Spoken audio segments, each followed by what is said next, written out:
अभिज्ञान शाकुंतलम पुरानी कहानी अंक 1।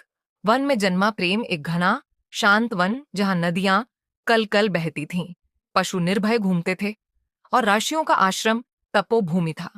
इसी पवित्र स्थान में रहती थी शकुंतला, एक अनुपम सुंदर कन्या जिसका पालन पोषण महर्षि कण्व ने किया था। वास्तव में वह आर्षि विश्वामित्र और अप्सरा मेनका की पुत्री थी। एक दिन महान राजा दुष्यंत शिकार के दौरान इस आश्रम में पहुंचे। वहीं उनकी दृष्टि शकुंतला पर पड़ी। उसकी कोमलता, उसकी सौम्यता ने राजा का हृदय मोह लिया। दोनों के बीच प्रेम अंकुरित हुआ और कुछ ही समय में यह प्रेम प्रगाढ़ हो गया।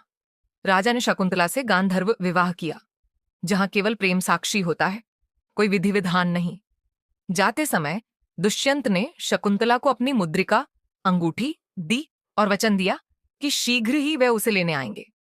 अंक 2, शाप का प्रभाव। प्रेम में डूबी शकुंतला एक दिन आश्रम में बैठी थी जब अचानक वहां महर्षि दुर्वासा पधारे। उनका क्रोध प्रख्यात था। शकुंतला प्रेम विचारों में इतनी तल्लीन थी कि उसने उनका स्वागत करना भूल गई। महर्षि ने क्रोध में आकर शाप दे दिया, जिस व्यक्ति के बारे में तुम सोच रही हो वह तुम्हें पूर्णतः भूल जाएगा। शकुंतला की सखियों ने महर्षि से क्षमा की याचना की। तब उन्होंने शाप को थोड़ा नरम किया। यदि कोई निशानी उसे दिखाई दे तो वह तुम्हें पहचान लेगा। परंतु विधि के लेख कौन टाल सकता था। अंक 3, खोई हुई अंगूठी। समय बीता और जब शकुंतला को पता चला कि वह मां बनने वाली है, तब महर्षि कण्व ने उसे राजा के महल भेजने का निश्चय किया। सखियां उसके साथ रथ में बैठकर रवाना हुईं। यात्रा के दौरान वे एक नदी पार कर रही थीं।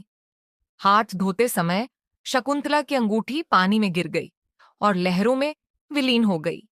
जब शकुंतला राजा के महल पहुंची तो दुष्यंत ने उसे देखा, परंतु उसे पहचान न सके। शाप का प्रभाव हो चुका था।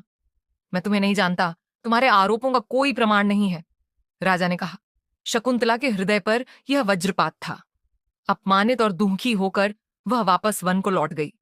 अंक 4, भाग्य का संकेत। कई दिनों बाद एक मछुआरे को एक मछली के पेट में राजा की अंगूठी मिली। जब यह अंगूठी राजा के पास पहुंची तो उसे सब कुछ याद आ गया।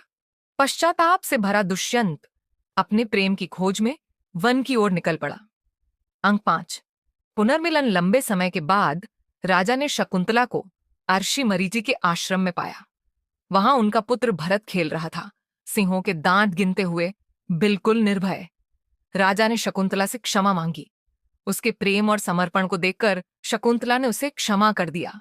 इस प्रकार वे दोनों एक साथ राजमहल लौटे और आगे चलकर भरत महान सम्राट बना, जिसके नाम पर भारतवर्ष का नाम पड़ा। शिक्षा। सच्चा प्रेम समय की कसौटी पर खरा उतरता है। अहंकार और असावधानी हमें प्रियजनों से दूर कर सकती है। नियति अपने मार्ग स्वयं बनाती है।